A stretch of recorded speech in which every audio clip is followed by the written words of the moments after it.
such a dream, of such a dream,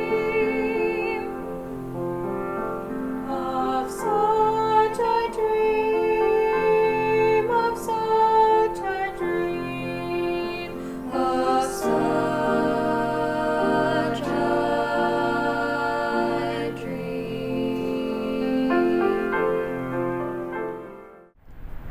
We must develop and maintain the capacity to forgive. He who is devoid of the power to forgive is devoid of the power to love. There is some good in the worst of us and some evil in the best of us. When we discover this, we are less prone to hate our enemies. I recite those words by Dr. Martin Luther King Jr. and wonder what he would make of the state of our society today. More than 50 years after his assassination and the Voting Rights Act, and more than 150 years after the abolition of slavery, our society continues to reckon with the value of black lives. Our most cherished democratic institutions are under assault, and we find ourselves seemingly more divided than ever before. We are reminded that finding each other's shared humanity requires intentionality of our voice and action. In these fractured times, we must commit ourselves to the hard work of seeing and valuing one another and recognizing and responding to those forces that would dehumanize us. Dr. King implored us to respect the dignity of all people and inspired us to envision a society of opportunity and equal rights. His opponents represented towering institutions, yet he engaged in this battle with a commitment to nonviolence. His vision changed the world. Civil rights have not been achieved for all humankind, and it is up to us, all of us, to take up the charge. To fight inequity and pursue justice for all is no simple feat, but there may be no greater mission to which we are called as members of the human community. As Dr. King said, darkness cannot drive out darkness, only light can do that. Hate cannot drive out hate, only love can do that.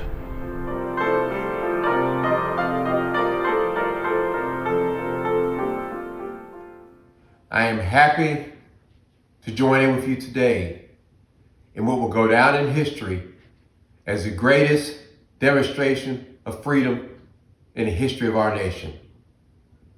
50 years ago, a great American in whose symbolic shadow we stand here today signed the Emancipation Proclamation.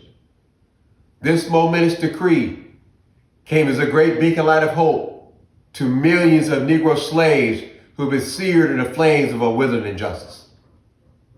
It came as a joyous daybreak to end a long night of their captivity. But 100 years later, the Negro is still not free. 100 years later, the life of the Negro is still sadly crippled by the manacles of segregation and the chains of discrimination.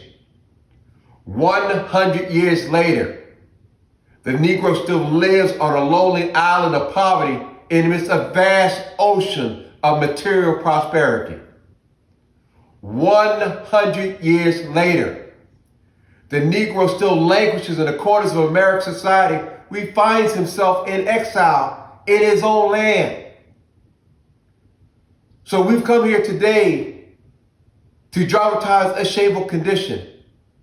In a sense, we've come to this nation's capital to cash a check.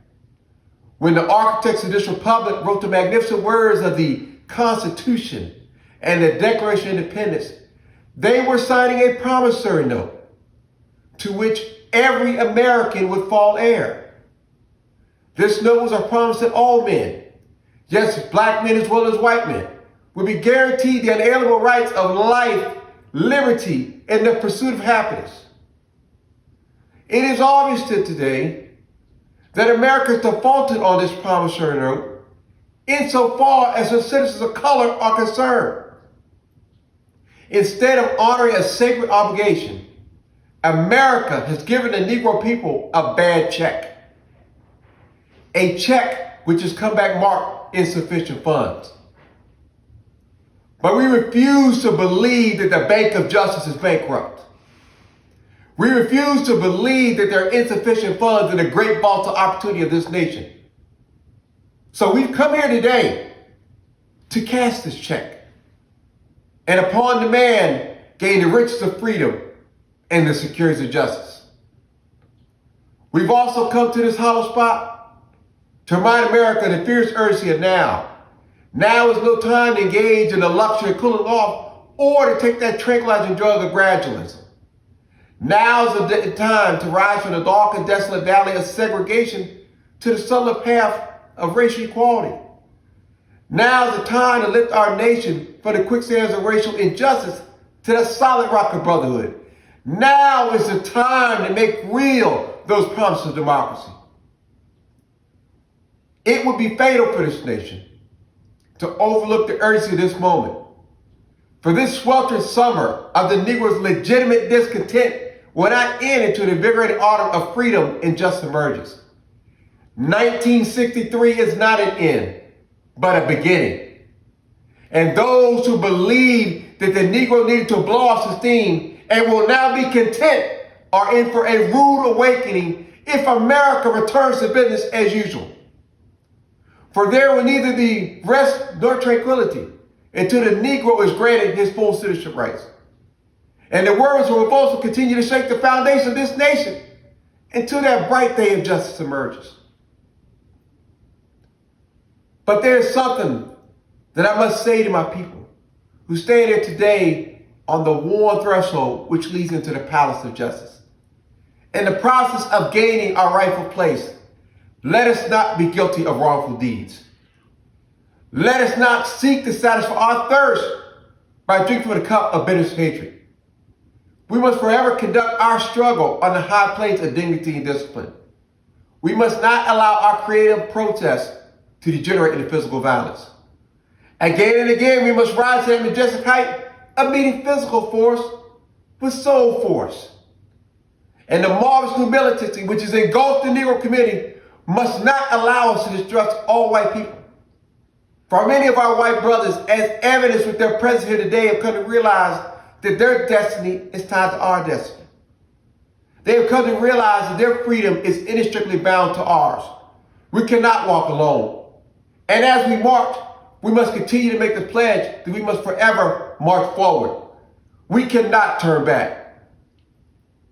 But there are those devotees of the civil rights movement who ask the question, when will you be satisfied? We can never be satisfied as long as we are the victim of the unspeakable horrors of police brutality. We can never be satisfied as long as our bodies, dripped from the fatigue of travel, cannot gain lodging in the hotels of the cities and the motels of the highways. We can never be satisfied as long as the Negro's basic mobility is from a smaller ghetto to a larger one.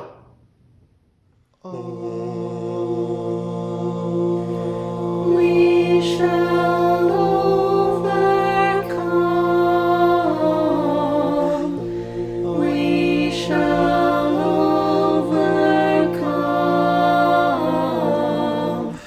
We shall overcome someday.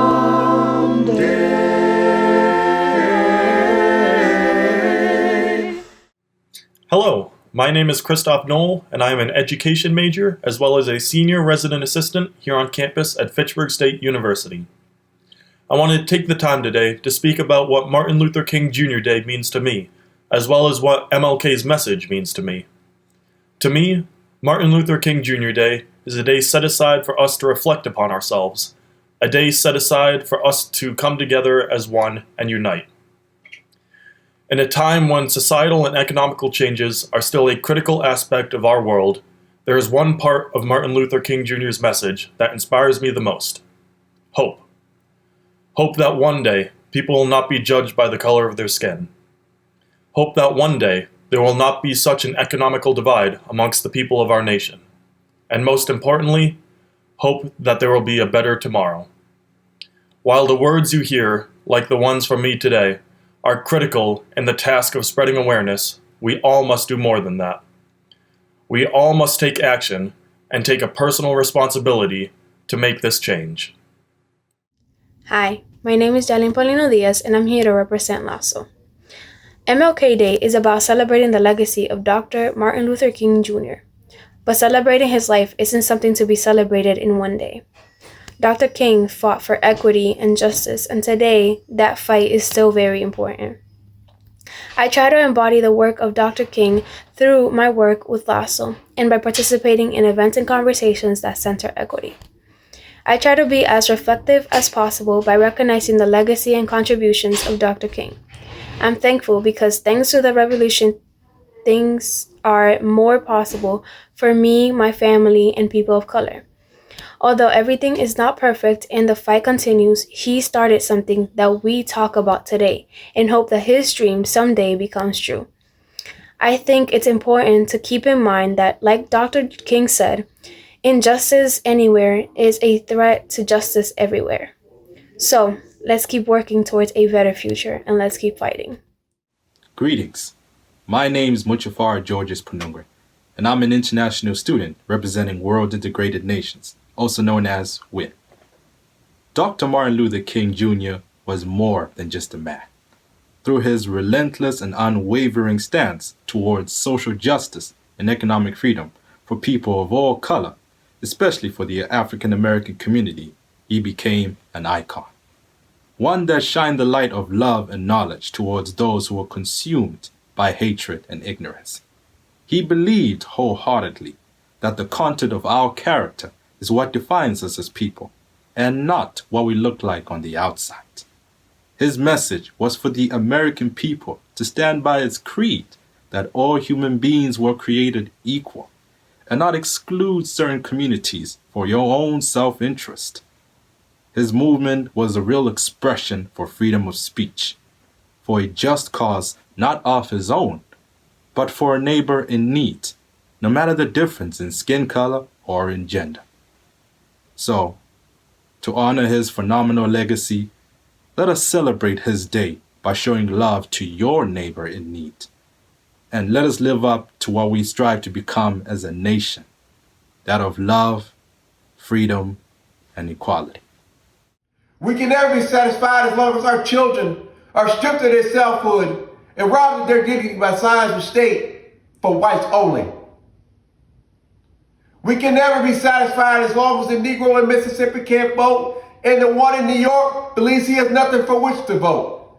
No, we cannot be satisfied, and we will not be satisfied until justice rolls like water, righteous like a mighty stream.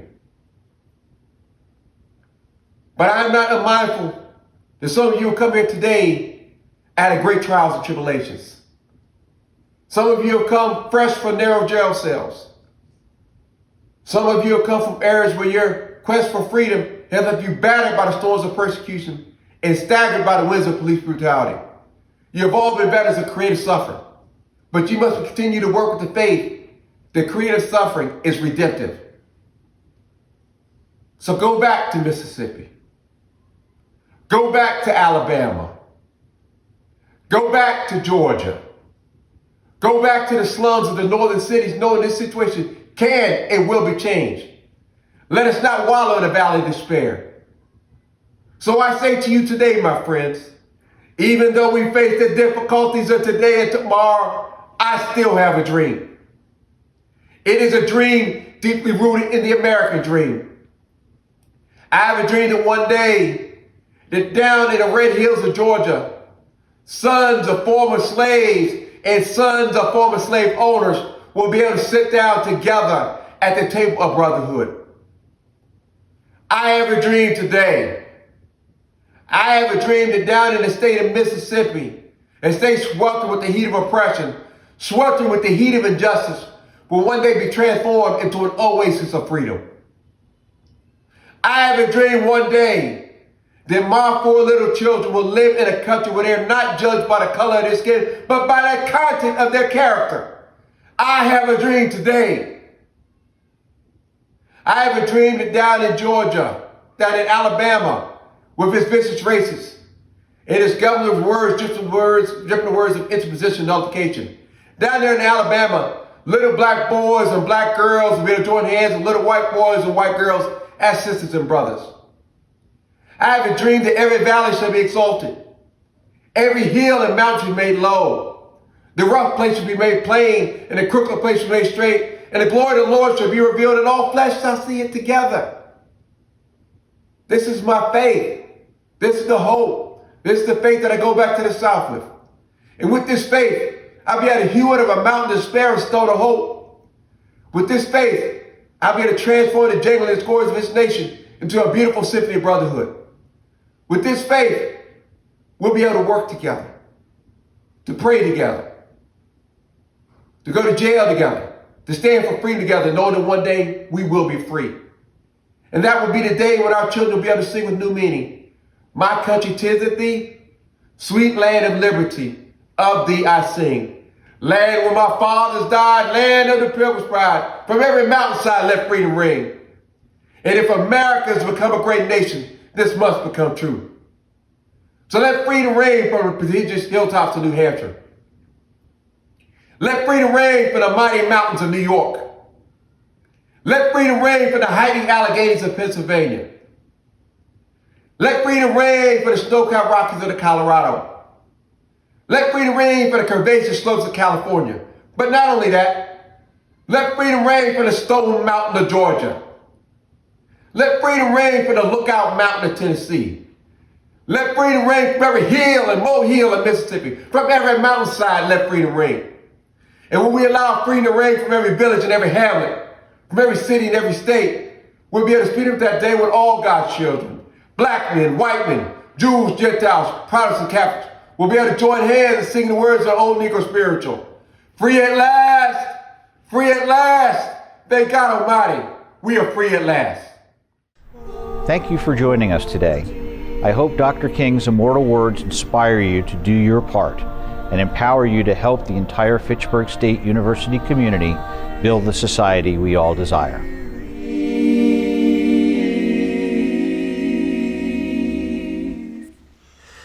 We shall overcome.